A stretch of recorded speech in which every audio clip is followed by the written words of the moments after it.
Hello, folks. Welcome to the Quest Roll. This is a Dragonbane guide series, and in this video, I'm going to guide you through the magic and its mechanics in Dragonbane. Before watching this video, I would like to direct you to another video, which is the part 2 of the Dragonbane guide series, where I explain the game mechanics specifically required by new players so that they can understand the core mechanics and then just get into any Dragonbane session. Right? Most of the mechanics that I talk about is specific to a player knowing all of those mechanics to join a game. Right? So if you haven't watched it, do watch it. I have the link, I think, here, going to pop up in a while. Do click on it, do watch that video. I talk about the core mechanics that a new player needs to know just before entering a game session, so that it's going to be easier for the game master also to guide you through other complicated systems, right? So do watch that video, and if you already have, this is the right video for you. This is a video where I talk a little bit about the magic in Dragonbane and the game mechanics around magic, right? So without further ado, let's start. So magic in Dragonbane is pretty straightforward, and it's not a high fantasy TTRPG, right? For example, in D&D, there's a lot of magic, there's a lot of spells, and not just the wizards and sorcerers. It's many of the heroes, right? Many of the classes have spells. They can cast spells and magic, right? And do magic. But in Dragonbane, it's a little low fantasy TTRPG where only mages who learn magic from the schools can actually cast spells, right? It's only the mages who can do it. The other professions do not actually know how to cast magic spells, right? So basically, to know how to cast magic spells, you have to learn any of the three schools of magic. So the schools of magic in Dragonbane are animism, elementalism, and mentalism. Now, what are these? I'm going to read out to you from the core book itself. Animism. The world is alive. It is full of spirits and gods, and all the things have a soul. Like nature itself, spirits and gods are neither good nor evil. They move, sorry, they may not be omnipotent, but they possess great power and should be treated with respect. If you speak to them in the right way, they may lend power to your animist magic. Right, so this basically says that you channel the magical energy from nature and from spirit, right? That's pretty much in simple terms what animism is. The next school of magic is elementalism. According to elementalists, all things in the universe consist of 4 elements: wind, water, earth, and fire in different combinations. The mind and spirit are associated with wind. Adaptability and creativity are linked to water. Action and energy are linked to fire. And steadfastness and determination are properties of the element earth. This so feels like Avatar, The Last Airbender, right? I mean, definitely you can relate to that animated series. So you get the idea what elementalism means. Mentalism. Mentalists believe that your mind and body are the center of the universe. By focusing and training your mind, you gain control of your body and the magic that flows through it and the world. So it's you're a very I feel it kind of gives like a vibe of someone who's mentally very strong and focused, someone who is kind of one with himself, I believe. Yeah. That's what I get from this mentalism school. So yeah, now the main schools are animism, elementalism, mentalism. So these are the main schools of magic. And then there is general magic. So general magic is basically whichever school of magic you select. It doesn't matter, whatever spells and magic tricks are under general magic, you can learn them as well. So if you select animism, you can only learn the spells from that school of magic when you create a character. When you learn elementalism, you learn the spells only from that school of magic. So that's how it works. So for instance, let's just see some of the spells under elementalism.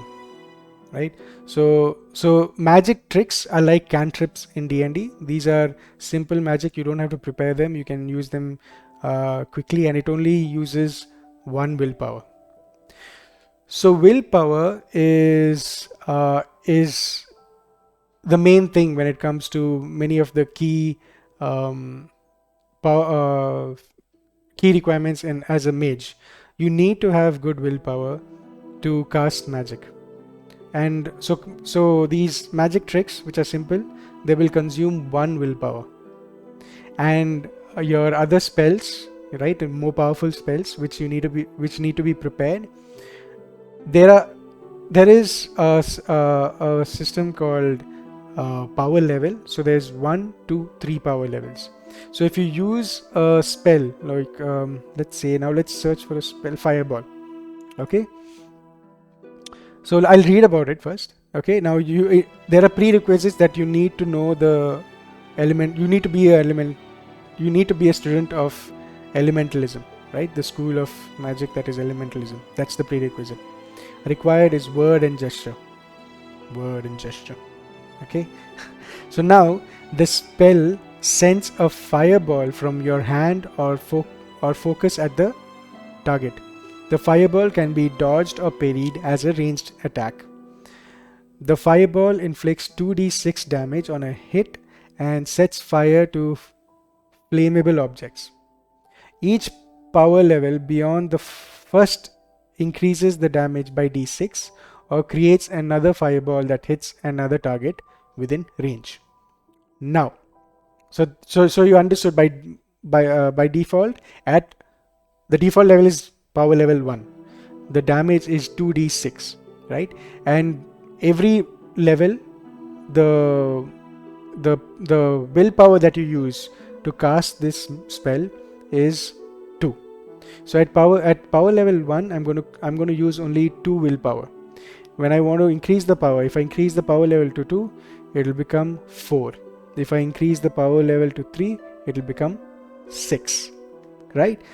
But now when I do increase the power level, there are two things that can happen. One, it will create one fireball, right, with increased damage of the level that you added. So that is, so in level 1, power level 1, it's 2d6. In power level 2, it will become 3d6. In power level 3, it will become 4d6, right? So now so that's one thing. So it could increase, that's what it says. So the damage will increase by d6 or create another fireball that hits another target. So you can create another fireball that hits another target. So that's pretty cool. So I believe if you're creating another fireball that hits another target, that other fireball will also inflict 2d6 damage, right? So 2d6. It could be something that you can strategically decide whether you want to damage multiple enemies or increase the damage on one specific dangerous enemy. So that's power level of magic, and by default it's always the same power, willpower 1 for all magic tricks, right? So now as you can see, the elementalists have their own magic spells and magic tricks. Mentalists have their own magic spells and magic tricks. So so for example, like we learned that elementalism is kind of like Avatar, the Last Airbender, right? And you'll also notice that many of the spells are kind of related to stone, the earth, like the pillar is creating a column, like a pillar appear in front of you and stuff like that. So this is more fire, earth, water, air, wind idea. And you'll notice mentalism is something different. Levitate, you can fly a little. Long strider, target's movement rating is double for the duration of the effect. You can cast a spell on yourself. Each additional power level lets you cast the spell on another person, right? So you see that each school of magic have their own spells, right? So that's there. I've told you about power level, right? How to increase the power level and how much willpower it consumes. I have also told you about, have I missed anything else? Yeah, and magic spells can also be pushed. If you don't know what pushing means, please do watch the previous video that I mentioned, the player guide. I talk about the push mechanic. So if you, basically what you do is, if you have not achieved your role, so spells, to cast a spell you need to roll to hit, right? So for magic tricks you don't have to roll, it's always a success, but for spells you have to roll for success, right? And I'm going to switch to a player and show you how that works, just to give an idea. So if you fail and you want to push, basically re-roll and take a condition of maybe anger, exhaustion, dazed, right? Then you can do that as a mage as well. It's not only for melee and ranged players, it's also for mages. So push, you can push roll as a mage for magic spells. Okay, and power level, I've explained about power level. It's always, the base power level is 2, and every time you increase the power level it adds up, 2 keeps adding up. So first level uses 2 willpower, second power level will use 4 willpower, third power level you will use 6 willpower. Yes, now if you have no willpower, if you're completely drained out of willpower, you can use your own body to generate willpower and use it, right? So how you do that is based on your health. So here again, to generate this temporary willpower, you're actually draining yourself. You're draining your using your body as a catalyst to generate that willpower, right? So how it works is based on your health. So let's say your HP is 10, right? So you can roll a die. It could be D6, D8, not D12, because if you use D12 and you get a 12, like 10, 11 or 12, you completely drain out your health and you go to death state, right? Because you have drained all your health. So you shouldn't do that. So you should be very calculative and maybe use a D6 and then roll for a D6 and you get maybe 2. So you can use this willpower that you've drained and cast a spell. You cannot use it and store it. That's not how it works. So as soon as you try to build up the willpower, sacrificing your health, right? You use it. It's not like it fills up your willpower bar. You have to immediately use it, right? But you're sacrificing your health to build up the willpower here, right?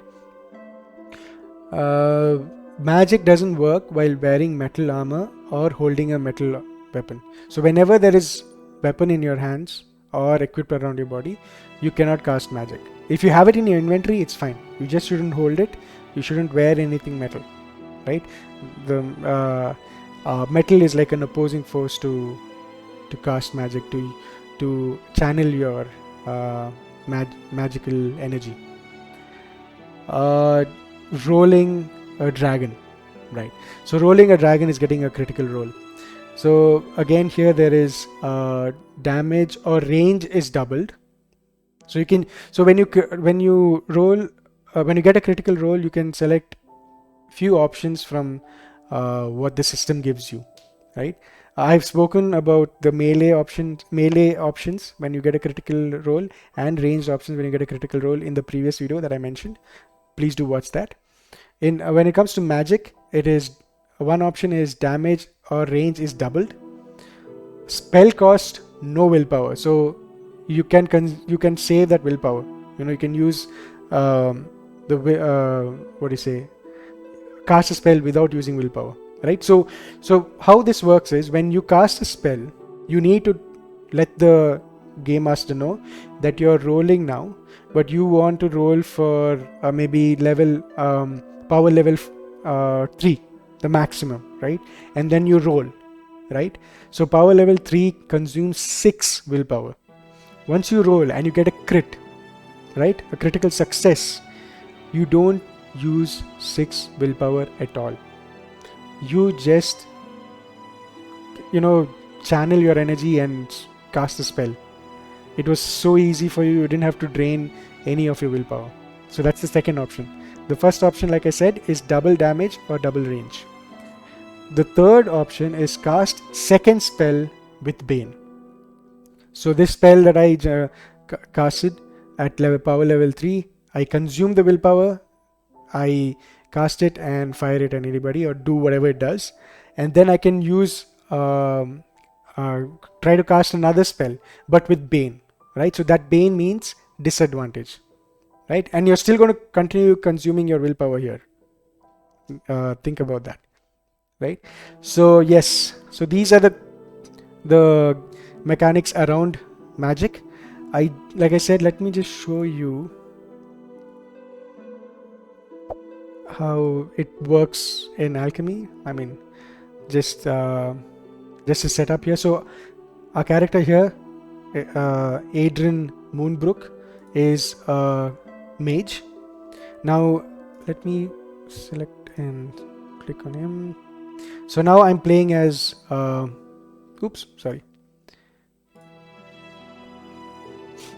so I'm playing as our mage, right? So now if I want to let's say in this scenario I am trying to let's see what spells he's got. So he's a mentalist, so he's got stone skin, levitate, foresight. Okay, so let's say now the battle is commenced, and our mage is actually a little squishy, so he wants to play defensive. So what he does is he decides to use his spell stone skin. So let's see what stone skin is, right? The target's skin turns hard and grey and gains armor rating 4. Each power level beyond the first increases the armor rating by an additional 2. If you wear armor, only the highest armor rating counts. Okay, perfect. So let's say the mage, our Adrian Moonbrook, has decided to cast a spell at power level 3, right? So that consumes 6 willpower. So what he needs to do first is you need to roll against your school of magic. So he's going to roll against mentalist. So let's see what happens. He needs to get 2 or lower. Perfect, he succeeds. So he uses 6 power level. So I minus 6 because he's used power level 3. And save it. Right, now it's 5. He's used power level 3. And now what happens is his armor rating increases to 8. So that's 4 by base on base level, and then additional power level adds 2. So level 2 would be 6, level 3 would be 8. So now his armor rating is 8. So what that means is, if he does take any damage, his stone skin is going to absorb 8 damage to itself, and if there are any remaining damage to be dealt, the remaining damage is going to be affect his hit points, right? So that's pretty much the whole magic system. It's and yes, yeah, that's pretty much the whole magic system. But I do want to mention, so the in in Dragonbane, like I said in the previous video, it's a skill-based um, um system, so there's no level up, and each level, like in in D&D, each level you learn a new skill. You have an option to learn a new skill, learn a new spell, right? It's not like that here. This is a skill-based system where you only improve your skill. So each time you skill up or earn a skill point, you're actually improving your skills here. You could improve your mentalist skill. You could improve your uh, um, seamanship skill, sleight of hand skill. You're improving your skill. But as a mage, the only way to learn magic is to find grimoires in the campaign, or finding a teacher who could be very expensive. So a teacher, you need to he needs to teach you the spell that he knows, and he needs to be a higher level spellcaster. So in this case, he's 12. Our player here, Aiden Moonbrook, is 12. The teacher needs to be a mentalist of a higher level, right? And the way it works is he's going to charge you, and he's going to train you for a whole shift, and then you get to roll if you actually learn something. So let's assume that we've done a whole shift of training under this master, and now to increase our mentalism, to increase our mentalist value, and also to learn the spell that he's taught us, we have to roll for mentalist, right? So if I roll and I need to get, oh damn, I got a demon. I failed drastically. I failed horribly. Yeah, so if I roll and I get a wait a minute. If I roll, I need to